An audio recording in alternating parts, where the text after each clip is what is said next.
예수의 이름으로 이 제목으로 말씀 나누고자 합니다. 120여 명 모이던 예루살렘 교회가요. 와, 이게 웬일입니까? 3천 명의 새가족이 등록했어요. 뭐 3천 명이요, 3천 명. 여러분, 이런 교회에 우리가 다 담임 목사다라고 한번 가정해 보세요. 어떠세요? 벌써 뭐 저의 막 이제 얼굴 표정을 보시면 부럽다 이거와 함께 너무 좋죠. 너무 감사하죠. 얼마나 참 복된 일이고 신나는 일입니까? 소위 와 목회할 맛 나다. 당연하게 뭐 경험될 수밖에 없잖아요. 어디 이것뿐이겠습니까? 이 정도쯤 되면 기독교 관련 매체들이 참 많습니다. 이제 여기저기서 막 인터뷰 요청이 쇄도할 거예요. 이유는 간단하죠. 아니 목사님 어떻게 해서 이 교회에 이러한 정말 폭발적인 부흥이 일어났나요? 정말 그 이유를 좀 알려주십시오. 뭐 여기저기 인터뷰 요청이 쇄도하면서 이전에는 뭐 딱히 이렇게 스케줄 잡을 것도 없던 목사가 이제 막 몇 달치 아니 막 몇 년치 그렇게 스케줄이 그렇게 잡힐 거예요. 자, 제가 지금 방금 했던 이 이야기는 2023년 대한민국의 상황 가운데서 만일 이러한 일이 동일하게 일어났다면 반드시 펼쳐질 일일 것입니다. 그런데 우리가 보고 있는 사도행전은요, 대략 2000년 전 예루살렘에서 일어났던 그 상황을 배경으로 하고 있죠. 지금 우리와는 완전히 반대입니다. 3천 명이 모였잖아요. 이것은 단지 참 좋다, 와 기쁘다, 감사하다. 물론 감사한 거 맞습니다. 왜? 영혼 구원의 이야기가 날마다 더해지기 때문에 이것만큼 귀한 게 어디에 있겠어요. 하지만 그럼에도 불구하고 세상의 기준으로 본다면 이렇게 급속도로 커지는 것은 다른 반대 세력들의 위협과 위험이 더 커지는 그러한 암울함도 동등하게 커지는 부분이 있었습니다. 이 이야기는요, 그저 그냥 멀리 있는 이야기가 아니라 이러한 위협과 위험은 얼마 지나지 않아 사도행전 12장에서 예수님의 제자들 가운데 야고보가 처음으로 순교를 하게 되죠. 그러니까 지금 이 위협과 위험은 그냥 하는 말이 아니라 진짜였어요. 그러니까 우리랑 상황이 완전히 다릅니다. 커지면 커질수록 위험해지고요. 사람들이 몰려오면 몰려올수록 위협을 당해요. 박해를 당해요. 그런 가운데 녹록지 않은 현실 가운데 제자들은 사역을 하고 있었고 그 가운데서도 오늘 본문은 두 사람 베드로와 요한이 어떻게 했는지를 주목하고 있습니다. 오늘 본문 1절로 가보십시오. 제9시 기도 시간에 베드로와 요한이 성전에 올라갈새 구시는 오늘날 오후 3시를 뜻합니다. 유대인들은 당시 세 번의 기도 시간이 있었습니다. 오전 9시, 낮 12시, 그리고 오후 3시. 이 세 번에 걸쳐서 열심 있는 자들은 세 번 다 기도 시간에 맞춰서 기도를 했을 것이고요. 그렇지 못하더라도 이 세 타임 중에 한 타임은 반드시 기도하는 그러한 관례들을 유대인들이 가지고 있었습니다. 베드로와 요한 역시 이들의 관례에 따라 오후 3시 타임에 예루살렘 성전에 기도하기 위해 올라갑니다. 그 어간 속에 한 사람을 만나요. 2절을 보십시오. 나면서 못 걷게 된 이를 사람들이 메고 오니 이는 성전에 들어가는 사람들에게 구걸하기 위하여 날마다 미문이라는 성전문에 두는 자라. 자, 이 사람은 태어나면서부터 장애를 입었습니다. 사도행전 4장 22절을 보면 이 사람의 나이가 대략 40여 세였더라 라고 기록하고 있습니다. 40여 년 동안 이 사람은 단 한 번도 걸어보질 못했어요.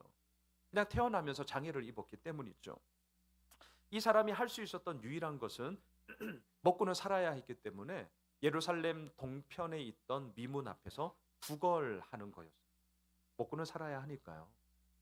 자, 미문이에요. 미문. 미문은 말 그대로 아름다울 미자, 문문자, 아름다운 문인데요.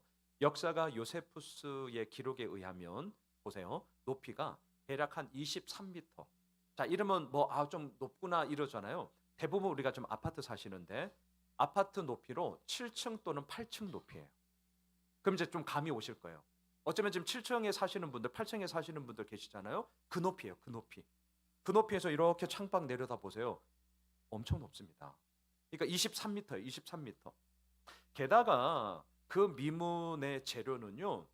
뭐 모든 재료는 아니지만 금과 은을 섞은 황동으로 마지막에 이렇게 표면을 덧입혔어요. 덧씌웠어요. 자, 그러니까 23m의 엄청나게 높은 웅장한 문에 그것도 재질이 황동이에요. 황동. 번쩍번쩍 거립니다. 더군다나 오늘 이 본문의 시간은 오후 3시입니다. 중동 지역에 내리쬐는 뜨거운 태양빛을 생각해 보세요. 오후 3시 얼마나 뜨겁습니까? 그러니까 이 분에 그 태양빛이 비추면 황동 재질이니까 반사하죠, 반사. 번쩍번쩍거려요. 엄청 커요. 그래서 사람들은 말합니다. 아름답다, 미문이다. 자, 이렇게 얘기를 했단 말이죠. 그런데 어때요? 이스라엘 백성들에게 이 미문은 번쩍번쩍거리고 아름답고 웅장하고 하나님을 예배하는 문으로서 정말 합당해라고 여겼지만, 정작 오늘 본문에 나오고 있는 이 이름 모를 한 사람, 이 사람은 전혀 아름답지 않았어요. 지금 대조가 되고 있죠. 아름다운 문 앞에 정작 구걸하고 있는 이 사람의 삶은 아름답지 않아요. 불쌍해요. 아무것도 없어요. 사람들의 그러한 정말 극률함이 아니고서는 살아갈 수 없는 존재였습니다. 자, 그러던 어느 날이죠. 이 사람은 성전에 오고 가는 사람들에게 여전히 구걸하고 있습니다. 그리고 베드로와 요한에게도 구걸을 해요. 오늘 보면 3절을 보시죠. 그가 베드로와 요한이 성전에 들어가려 함을 보고 구걸하거늘. 아무런 기대감 없습니다. 그냥 여느 때와 똑같아요. 한 푼 줍쇼. 뭐 동전 주면 좋고 아니면 말고. 뭐 그런 마음으로 구걸을 했단 말이죠. 대부분의 사람들은 아마 그래도 교회 오는 길에 구걸하고 있으니 그 마음을 담아 뭐 몇 푼이라도 던져줬을 겁니다.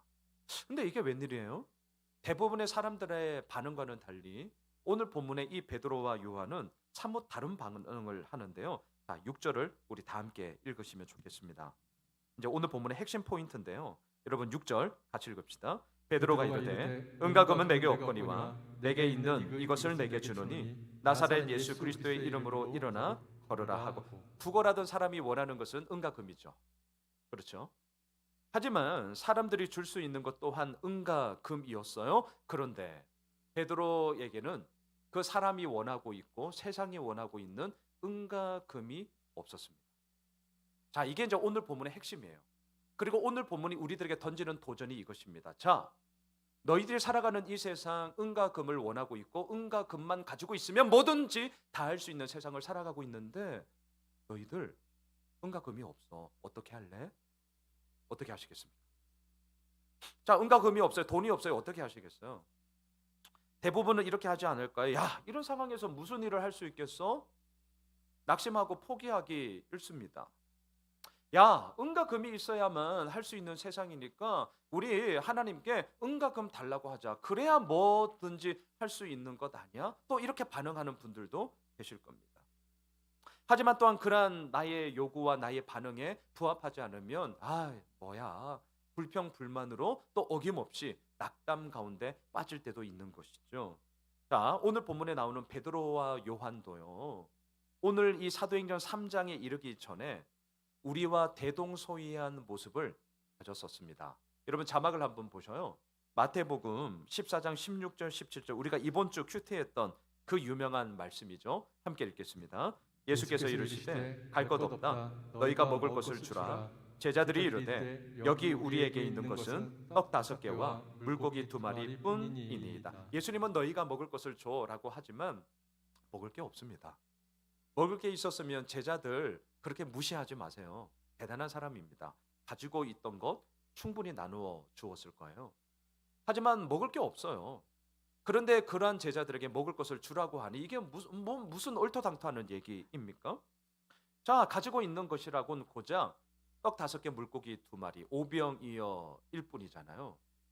자, 자막에 우리 17절을 다시 한 번만 좀 띄워주세요. 자, 이 말 속에 제자들의 생각을 한번 잘 들여다보세요. 자, 첫 번째, 제자들이 이르되 여기 우리에게는. 자, 여기가 어디예요? 여기 빈들이죠. 먹을 것을 만들 수도 없고 돈이 설령 있다 할지라도 먹을 것을 살 수 있는 곳이 아니에요.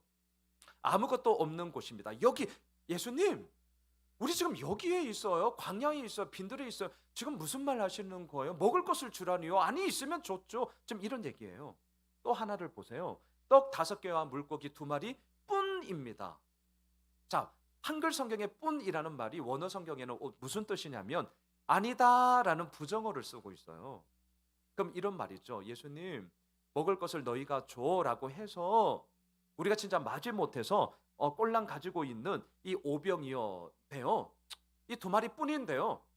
한번 해보세요. 이겁니다. 예수님께서 먹을 것을 주라고 하니 우리는 할 수 없고 이것밖에 없으니까 이거 가지고라도 뭐 해보려면 한번 해보시죠 라는 게 제자들의 마음이었단 말이죠. 자, 여러분, 이렇게 예수님의 말씀에 반문했던 자들이 제자였고요. 그 제자들 가운데 오늘 본문에 나오는 베드로와 요한도 똑같았습니다. 근데 이상하죠? 그러했던 이 베드로와 요한 제자들이 지금 어떻게 되었습니까? 예수님의 십자가와 부활이 이들의 삶 가운데 실제가 되었어요. 그리고 또한 오순절 성령 하나님의 임재하심은 이들을 완전히 다른 사람으로 바꾸어 버린 것이죠. 베드로와 요한에게는 은과 금이 없었습니다. 하지만 은과 금이 없었기 때문에 베드로와 요한이 줄 수 있었던 게 무엇인지를 정확하게 알고 있었습니다. 그게 뭐냐고요? 나사렛 예수 그리스도의 이름이었습니다. 여러분, 만일에 베드로에게 은과 금이 있었다면 어떻게 했을까? 단연코 다른 사람들보다 훨씬 더 많은 돈을 이렇게 적선하고 그렇게 지나갔을 게 분명합니다. 그리고 그렇게 지나가는 이들의 마음속에 봤지, 야, 나 그래도 이 정도는 했다 라는 자부심과 함께, 아니, 이 자부심이 좀 더 과해져서 자기 과신의 늪에 빠졌을지도 모르겠습니다. 하지만 베드로에게는 은과 금이 없었어요.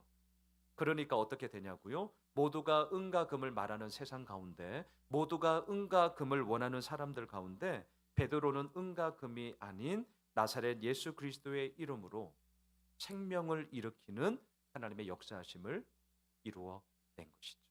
저는요, 오늘 이 본문, 사실은 우리 교회가 개척을 하고 2017년 9월 3일 첫 주일 예배 설교로 실은 이 본문을 제가 설교를 했던 적이 있습니다. 그리고 또 5년 어간에 제가 이렇게 설교 파일을 보니까 2번을 더 했더라고요. 그러니까 오늘 본문까지 합치면 무려 이 같은 본문을 지금 4번 주일 강단에서 제가 지금 설교를 하고 있어요. 이제 더 이상 내가 할 일이 있을까? 뭐 이런 생각을 해보았는데, 자, 저에게도 이미 익숙함의 함정에 제가 오늘 이 본문을 무려 3번이나 준비를 했었기 때문에 안 빠지려고 무던하게 애를 쓰면서 지난 한 주간 저에게 물었습니다. 양 목사, 베드로와 요한에게는 지금 은과 금이 없었기 때문에 나사렛 예수 그리스도의 이름의 능력을 그 사람에게 줄 수 있었고 그 이름의 능력이 무엇인지를 알게 되었는데, 그렇다면 너에게 그 은과 금의 이야기는 또 다르게 무엇으로 나올 수 있겠냐?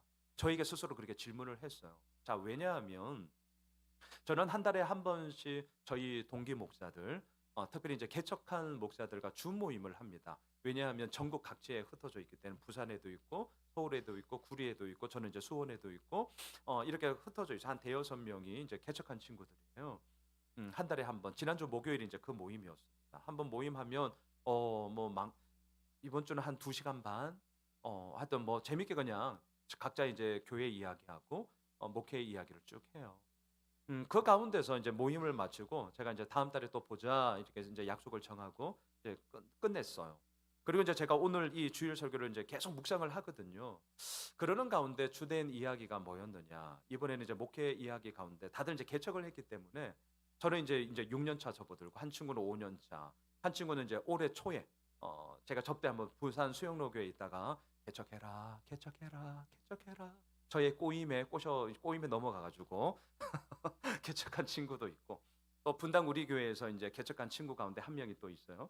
뭐 하여튼 뭐 그 안에 이제 뭐 많은 얘기가 있죠. 그런 가운데 어떤 좀 숫자에 대한 이야기, 아주 이제 뭐 리얼한 얘기죠. 숫자에 대한 이야기, 뭐 이런 부분들을 나누었단 말입니다.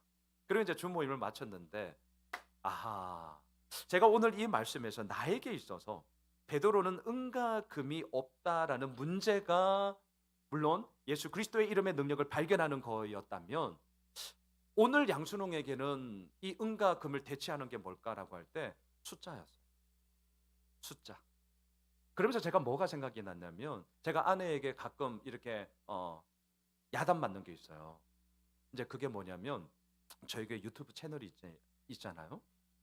여러분들이야 워낙 이제 신실하기 때문에 내일 아침에도 이제 새벽 영상이 늘 올라가겠지만 뭐부터 보세요? 영상 클릭해서 이제 오늘 말씀이 뭘까? 기대감으로 들으시잖아요. 네. 근데 저는 뭘 볼까요? 어떻게 잘하셨어요? 언제부턴가 와, 조회수를 봐요. 어제 새벽 영상은 어디에 노출이 됐는 건지 새벽 영상 그렇게 많이 안 나오는데 막 200, 한 뭐 300회 가까이 지금 가고 있는데 그저께 어제 토요일은 다들 쉬시잖아요. 그래서 늘 토요일은 이제 안 보죠. 네. 그래서 이제 뭐 어김없이 뭐 그런 거죠. 그런 거. 저는 유튜버가 아니에요.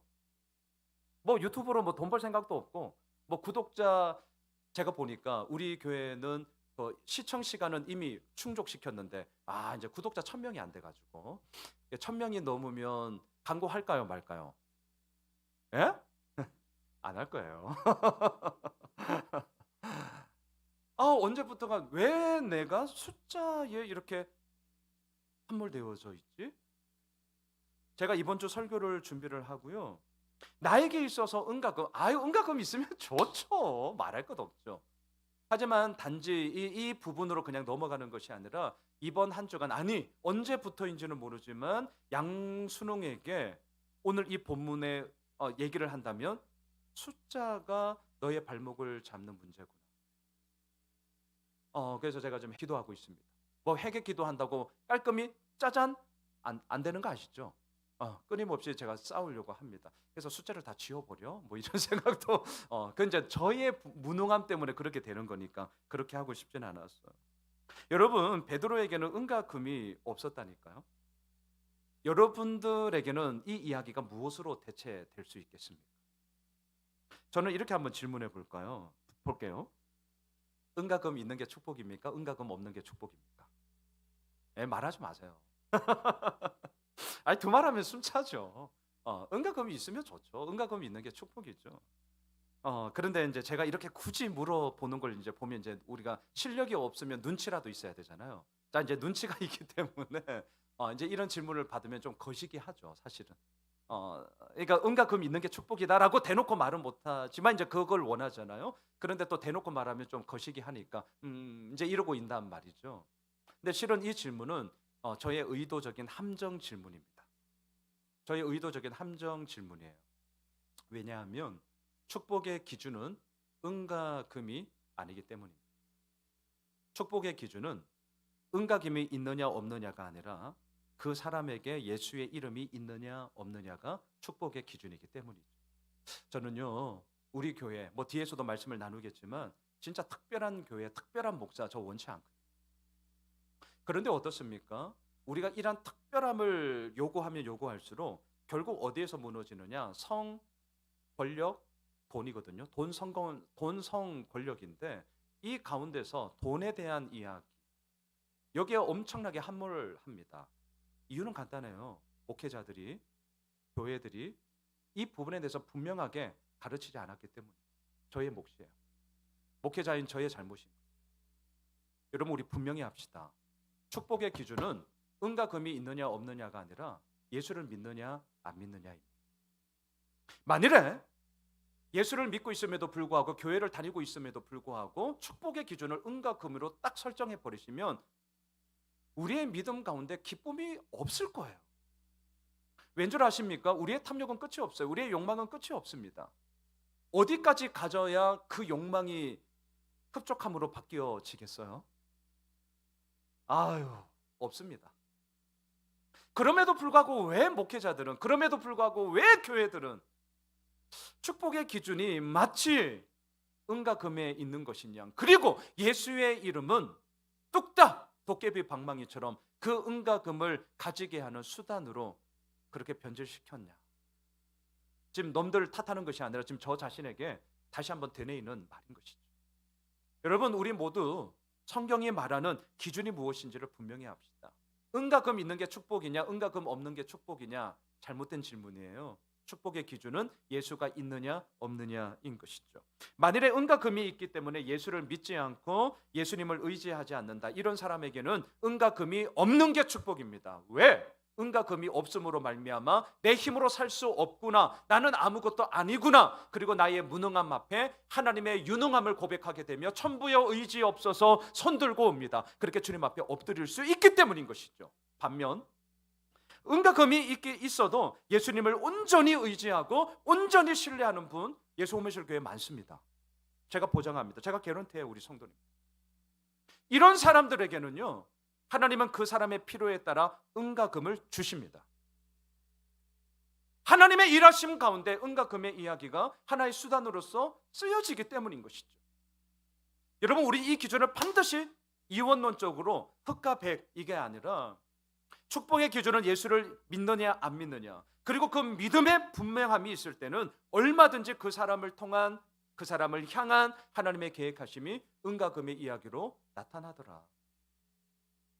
지금 베드로는 우리들에게 엄청난 도전을 하고 있는 것이죠.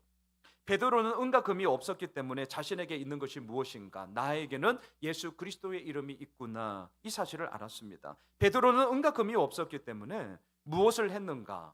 은과 금으로는 할 수 없는 위대한 생명의 역사를 예수 그리스도의 이름으로 행하였던 것이죠. 저는 교회 개척을 준비할 때 제 마음에 품었던 두 말씀이 있습니다. 아마 다 아실 수 있을 건데요. 오늘 본문이랑 출애굽기 14장에 홍해 갈라지는 기적이 나오는 그 본문이에요. 사람들은 다 홍해 갈라지는 기적을 원하시잖아요. 네, 원하죠. 근데 문제는 뭐죠? 우리의 머리로는 원하는데 우리의 몸은 정작 이제 홍해 앞에 안 가죠. 왜 안 가죠? 두려워서. 왜 두렵죠? 홍해 안 갈라질까 봐. 네, 못 믿어서. 자, 못 믿어서 두려워해요. 두려워서 안 가. 안 가요. 왜? 두려워서. 왜 두려워해요? 안 갈라질까 봐. 그런데 뭐 해요? 기도해요. 기도는 해. 들은 게 있어가지고. 뭐라고 기도하죠? 주여! 홍해 갈라지는 기적을 주시옵소서. 기도는 기똥차게 하죠. 근데 어떻게 이렇게 잘 아냐고요? 얘가 그렇게 써요. 얘가 개척을 이제 준비해요. 누가 하라 말을 하지 않았습니다. 누가 하라 말을 하지 않았어요. 제가 묵상하는 가운데 빌립보서 2장 22절 그 말씀을 이제 근거해서 하나님의 부르심이 나에게는 교회 개척이구나. 그래서 이제 교회와 얘기를 하고 그렇게 준비하고 있는 가운데 있었던 거예요. 하지만 안 보이죠. 진짜 기도 많이 했어요. 주님, 홍해 갈라지는 기적을 주옵소서. 이제 저 개척합니다. 하나님 아시죠? 그 말씀 가지고 막 했다가 그 다음 날은 또 하고 뭐 이런 거예요. 몇 달이 되었을 겁니다. 이제 새벽에 저 뒤에서 이제 기도를 하는데 이제 저의 마음에 이제 이런 생각이 떠오른 거예요. 준웅아, 이제 그 기도는 그만해라. 갑자기 그냥 저의 마음이에요. 제 마음에. 준웅아, 홍해 갈라지는 기적을 달라고 이제 좀 그만해. 지겹다. 제 마음. 이게 뭐지?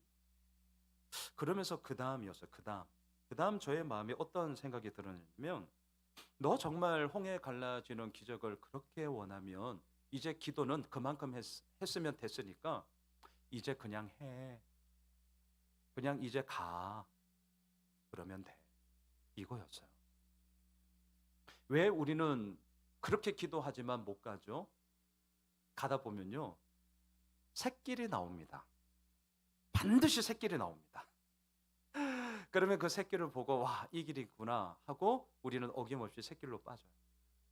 근데 그 가다 보면 이제 홍해가 이제 갈라지는 걸 경험 못 하죠. 내가 꿈꾸는 그림이 나오진 않죠. 왜? 새길로 빠진 거거든요. 그럼 또 그때 또 기도하죠. 홍해 갈라지는 기적을 달라. 여러분, 이 악순환의 고리를 끊는 것은요, 이제 기도 그만하셔도 돼요. 우리의 삶의 어떠한 모습인지는 모르겠습니다. 이 문제가 저는 목사니까 개척에 대한 문제를 얘기하는 것이지 우리들에게는 자녀일 수 있습니다. 내가 하고 있는 직장일 수 있어요. 그리고 우리가 또 어떤 노후를 향해서 계획하고 있는 그 문제일 수도 있습니다. 기도 그만해라. 이제 그 앞에 네가 그냥 서면 갈라지는지 안 갈라지는지 그건 내가 할 거야. 이것을 정말 그때 알게 되면서 제가 그렇게 기도했어요. 주님, 그렇습니다. 주님은 주님의 몫에 있어서 100% 다 하시는 분이신 것처럼 주님, 저도요, 저의 몫에 있어서 100%다 하고자 그렇게 최선을 다하며 있습니다. 그리고 그 길을 지금 가고 있는 것입니다. 두 번째. 와, 저의 마음을 붙잡았던 말씀이 실은 이제 오늘 본문이에요. 오늘 본문. 자, 목사가 교회를 개척하고자 합니다. 교회가 뭐 얼마나 많이 있습니까? 2017년 1월 달에 이 지역 조사할 때 그때 이 호메실 지역 안에만 64개였어요. 지금 이제 5년이 지났잖아요. 줄지 않았을 겁니다. 늘어났을 거예요. 자, 이렇게 교회가 많은데 어찌하여 또 다른 교회가 또 필요한 것인가? 이제 결국 이것에 대한 질문의 답이 교회의 이제 비전이 되어야 하는 거죠. 비전은 무엇이죠? 그 교회가 지향하는 꿈. 비전은 뭐죠? 모든 구성원들이 이 말을 들었을 때 가슴 뛰고 그래, 맞아. 이것을 위해서 이 교회가 있는 거야. 소위 존재 이유에 대한 대답이 되어야 한단 말이죠. 자, 이것을 놓고 기도했습니다. 그러면서 제가 그 답을 발견했던 본문이 이제 오늘 본문이에요. 우리 교회 비전 아시잖아요. 앞서 우리 이종훈 집사님도 기도 가운데 언급해 주셨는데 예수 그리스도만이 세상의 유일한 답임을 증거하는 공동체다. 제가 이 문장이 나올 수 있었던 것이 실은 오늘 본문 때문이었습니다. 은과 금이 없었기 때문에 은과 금을 요구하는 세상 가운데 교회가 줄 수 있는 것은 무엇인가? 나사렛 예수 그리스도의 이름이어야 한다. 여러분, 저는 우리 교회가 특별한 교회가 정말 되는 거 원치 않습니다. 제가 특별한 목사가 되는 거 그럴 능력도 없습니다만 그런 마음도 없습니다. 저는 정말 원하는 것은 뭐냐? 이 자리에 우리가 다 아버지 어머니로 그렇게 서 있는데요. 아버지가 아버지가 되고 어머니가 어머니가 되는 것처럼 우리 교회가 주님의 몸으로서 예수 이 호메실 가운데 있는 그런 교회가 그냥 되고 싶은 거예요. 주님의 몸으로서 있는 교회. 그리고 이 교회를 통하여서 나사렛 예수 그리스도의 그 이름의 능력을 주고 싶다. 그런 교회가 되고자 또한 그런 교회가 되기를 간절히 소망합니다. 여러분, 이 이름을 주었어요. 오늘 보면 7절 8절을 보시죠. 놀라운 일이 일어납니다. 오른손을 잡아 일으키니 발과 발목이 곧 힘을 얻고 뛰어 서서 걸으며 그들과 함께 성전으로 들어가면서 걷기도 하고 뛰기도 하며 하나님을 찬송하니. 하나님만을 온전히 신뢰할 때 하나님이 책임져 주십니다. 어느 누구가 이 사람을 일으키려고 했겠어요? 사람의 방법은 언제나 들것에 이 사람을 데리고 와 성전 미문에 이렇게 앉히고 가는 거죠. 사람의 방법은 언제나 주머니 뒤적거려서 잡히는 동전 몇 푼 주고 먹고 살 만큼 그렇게 하는 거죠. 이게 사람의 방법이죠.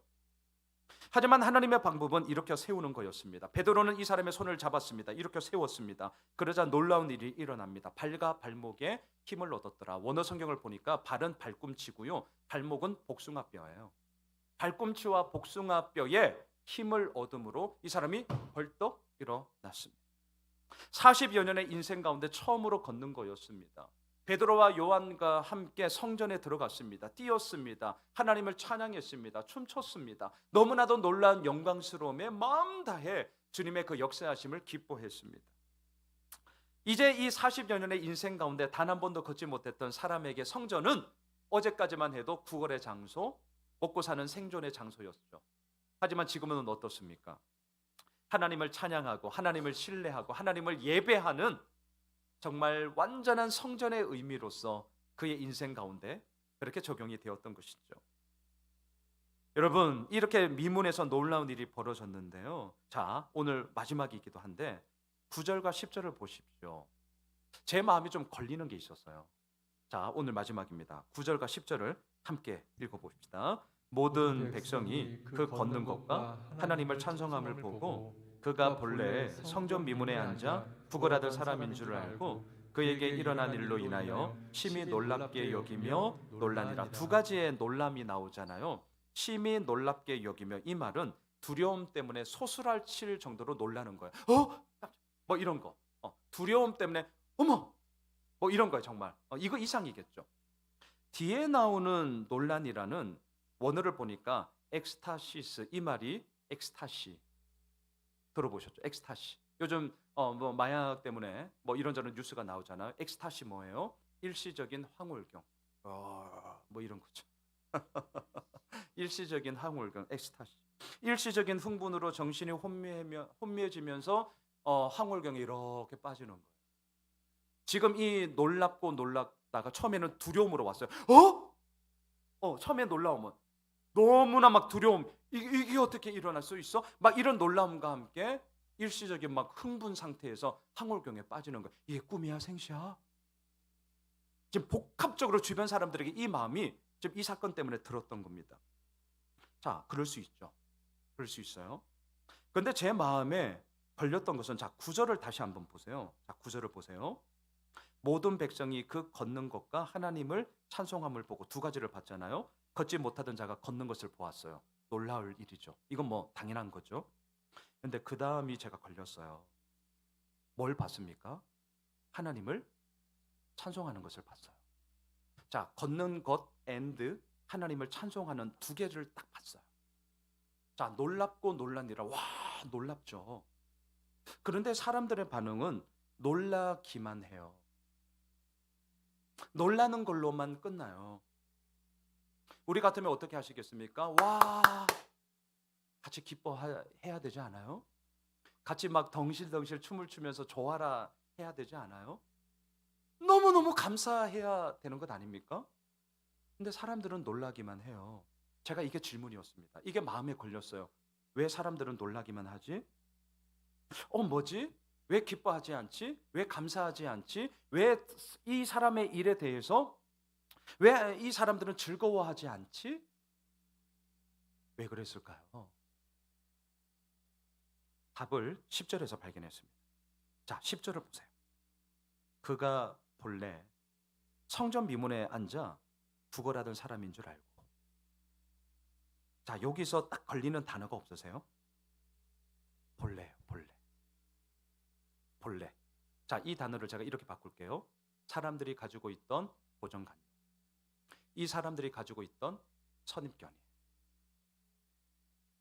사람들에게 이 사람은 본래 걷지 못하는 사람, 사람들에게 이 사람은 본래 그냥 구걸하는 거지, 그 이상 그 이하도 아니었습니다.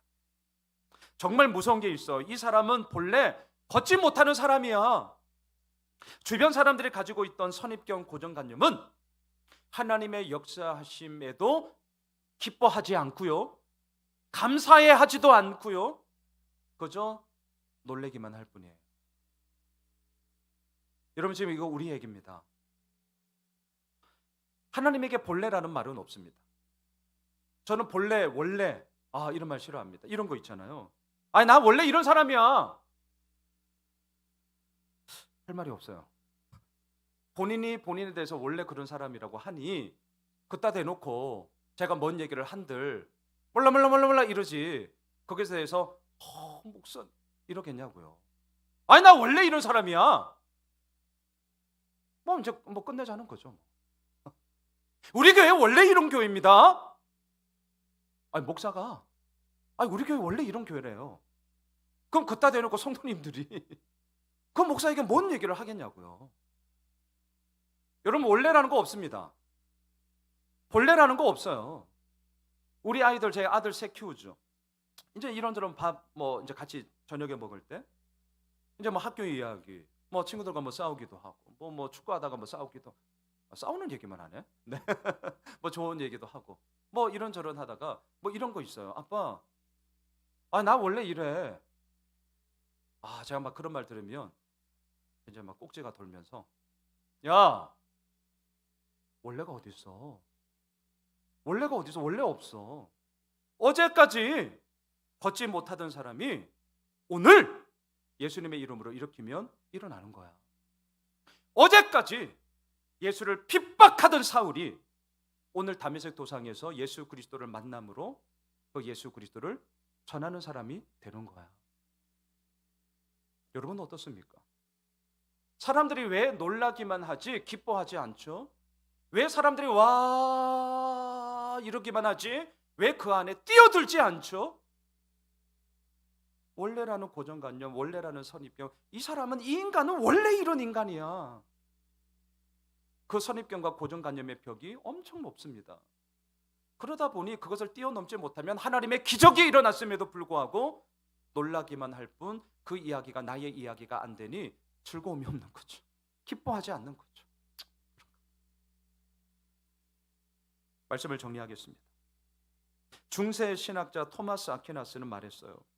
초대 교회에는 은과 금은 없거니와 내게 있는 이것을 내게 주노니 나사렛 예수 그리스도의 이름으로 일어나 걸으라라고 말하는 능력이 있었다. 그러나 오늘날 우리의 교회는 금으로 기둥을 만들고 대리석으로 바닥을 깔아 엄청난 하나님의 집을 지었다. 우리의 교회는 땅도 있고 건물도 있다. 그러나 나사렛 예수 그리스도 그 이름의 능력을 잃어버렸다. 이것이 어찌 단지 중세 시대만의 이야기겠습니까? 2023년 오늘을 살아가고 있는 우리들의 이야기고요. 이러한 이야기는 비단 주님 언제 오실런지는 모르겠지만 그날까지 계속 이루어지는 우리들의 싸움이 될 것입니다. 사랑하는 예수 오미실 가족 여러분, 교회의 본질은 은과 금이 아니라 나사렛 예수 그리스도의 이름입니다. 우리 교회는요, 정말 오직 예수님만 우리의 왕이요 우리의 구원자임을 나사렛 예수 그리스도의 이름만을 선포하며 그렇게 나아갈 것입니다. 바라기는 오늘 질문, 너에게 있는 것이 뭐냐? 이렇게 질문하고 있습니다. 우리에게 가지고 있는 것이 뭐예요? 여러분, 당부드립니다. 이런 질문 앞에 머뭇거리지 마세요. 복잡하게 생각할 필요 없습니다. 쭈뼛거리지 마세요. 오늘 본문이 우리들에게 이미 답이요. 내게 있는 것이 뭐냐? 너희 교회에 있는 것이 뭐냐? 라는 질문을 받았을 때 우리의 대답은 뭡니까? 나사렛 예수 그리스도의 이름입니다. 여러분, 이 부분에 대해서 주저하지 마십시오. 이 부분에 대해서 머뭇거리지 마세요. 우리 당당하게 대답합시다. 나사렛 예수 그리스도의 이름이 우리에게 있습니다. 나사렛 예수 그리스도의 이름이 우리 예수 호미실 교회 가운데 있습니다. 주님, 그 이름의 능력을 행하시고 주님, 그 이름의 역사하심을 우리 가운데 펼쳐 주시옵소서. 바라기는 이번 한 주간 그 이름의 능력이 그 이름에 이루어 나가심이 얼마나 크고 놀라운가를 함께 경험케 되는 우리 모두가 되시길